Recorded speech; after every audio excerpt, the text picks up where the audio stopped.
विमा पॉलिसीवर बोनस व medical cover मिळवून देण्याचे आमिष दाखवत तरुणाला 8,95,646 रुपयांना गंडवणाऱ्या दिव्यांग संशयितासह त्याच्या मावस भावाला गोव्याहून अटक केल्यानंतर जळगाव सायबर पोलिसांनी तिसरा संशयित सौरभ प्रमोद कुमार शर्मा वय वर्ष 30 याला गाझियाबाद येथून अटक करून जळगावला आणले।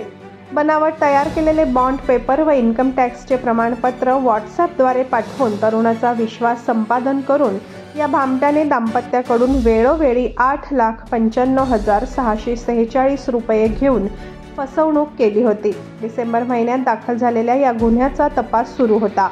संशयितांनी पणजी, मडगाव येथील ATM मधून रक्कम काढल्यानंतर तेथील CCTV फुटेजनुसार पोलीस मागावर राहिले। गोव्यातून अवधेश कुमार रामकिशोर वय वर्ष 24 व रामप्रसाद लल्लू निषाद वय वर्ष 25 राहणार उत्तर गोवा यांना अटक करण्यात आली आहे।